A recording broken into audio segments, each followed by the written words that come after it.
नमस्कार दोस्तों, आप सभी का स्वागत है हमारे चैनल पर। आज की यह वीडियो कम्युनिटी हेल्थ ऑफिसर यानी सीएचओ साथियों के लिए बहुत ही महत्वपूर्ण है। आज हम विस्तार से बात करेंगे सीएचओ रेगुलेशन के मुद्दे पर। क्या वर्तमान स्थिति है रेगुलेशन को लेकर, मांगे क्यों तेज होती जा रही है, सरकार किन आधारों पर रेगुलर करती है और क्या कानूनी और प्रशासनिक पहलू है, और सीएचओ साथियों को आगे क्या रणनीति अपनानी चाहिए। तो इस वीडियो को अंत तक जरूर देखें, क्योंकि अंत में आपको बताऊंगा कि आप रेगुलेशन की मांग को मजबूत तरीके से कैसे रख सकते हैं। सबसे पहले सीएचओ की भूमिका को समझते हैं, क्योंकि किसी भी कैडर के लिए उस कैडर का क्या काम है ये देख लेना बहुत अति आवश्यक है। कम्युनिटी हेल्थ ऑफिसर जो है वो आयुष्मान आरोग्य मंदिर, जिसे पहले हेल्थ एंड वेलनेस सेंटर बोला जाता था, वहां का मुख्य संचालन अधिकारी होता है। सीएचओ सिर्फ ओपीडी नहीं देखता, उसके अलावा एनसीडी स्क्रीनिंग, हाइपरटेंशन, डायबिटीज जो फॉलो अप है, टीबी प्रोग्राम सपोर्ट करता है, मैटरनल और चाइल्ड हेल्थ सर्विसेज को भी सपोर्ट करता है। इम्यूनाइजेशन के अंदर सपोर्टिंग सर्विसेज बहुत सारी सीएचओ की रहती है। फैमिली प्लानिंग की काउंसलिंग, टेली कंसल्टेशन जो है उसके अंदर भी कोऑर्डिनेशन सीएचओ का रहता है। इन सब जिम्मेदारियों को संभालना और इतना वर्कलोड रखना ये सीएचओ का कार्य है, जो कहीं ना कहीं आयुष्मान आरोग्य मंदिर में सीएचओ करता है। ग्रामीण भारत में प्राइमरी हेल्थ केयर को मजबूत करने में सीएचओ की भूमिका ग्राउंड लेवल पे बोन जैसी है। कई जगहों पर सीएचओ है पहले मेडिसिन जो होते हैं उसका कॉन्टेक्ट पर्सन होता है। मतलब सबसे पहले मेडिसिन जो मिलती है वो सीएचओ के थ्रू ही। आमतौर पर तीन मुख्य आधार इसके अंदर दिखाई देते हैं।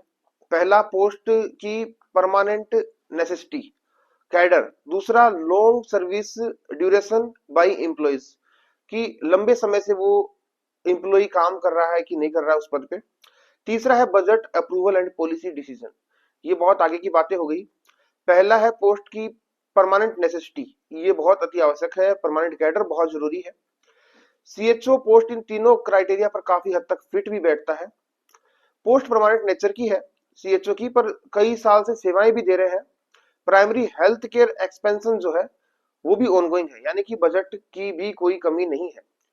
इसलिए कई राज्यों में जो सीएचओ एसोसिएशन है रेगुलेशन की मांगों को ऑफिशियली उठा भी रही है। अब बात करते हैं क्या पहले भी ऐसा हुआ है।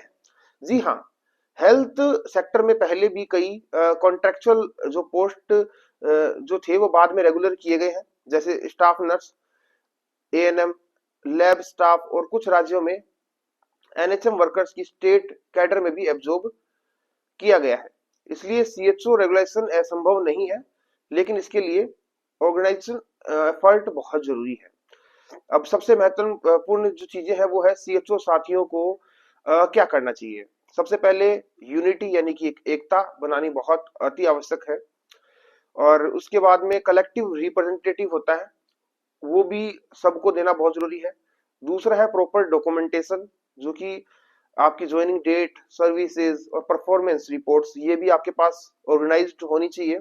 तीसरा, अगर बात करें ऑफिशियल जो रिप्रेजेंटेशन है, यानी कि आप सीएमओ या फिर state health department, NHM mission director, उनको रिटर्न में रिप्रेजेंटेशन देते रहें, अपना काम आप दिखाते रहें। चौथा जो है वो डाटा बेस्ड रखें, कितने आयुष्मान आरोग्य मंदिर है, कितने सीएचओ कार्यरत हैं, कितनी पॉपुलेशन कवर हो रही है, आपका इम्पैक्ट क्या है, आप काम क्या कर रहे हैं, उससे तरह तरह से आप दिखाएं सरकार को। उस डाटा को अपने पास कलेक्ट जरूर रखें, तो पॉलिसी लेवल को बहुत ज्यादा वेट मिलता है। पांचवा है लीगल अवेयरनेस सर्विसेज है, यानी कि कोर्ट भी तभी आपको रेगुलेशन के लिए आगे एक स्टेप बढ़ाएगा जब आप अपना काम दिखाएंगे, आपके पास में सारे डाटाज होंगे उस काम के। तो गवर्नमेंट के साथ साथ लीगल एक्शन भी अगर आप लोग करते हैं तो कोर्ट भी आपको एक नेसेसरी समझेगा। जैसे कि डॉक्टर्स हेल्थ केयर के अंदर बहुत जरूरी है, वैसे ही सीएचओ का भी इंपॉर्टेंस कोर्ट भी समझेगा। अब जो प्रिपरेशन कर रहे हैं सीएचओ की, उसके लिए मैं बोल रहा हूं कि अगर आप सीएचओ की तैयारी कर रहे हैं तो ये फील्ड ग्रो कर रही है।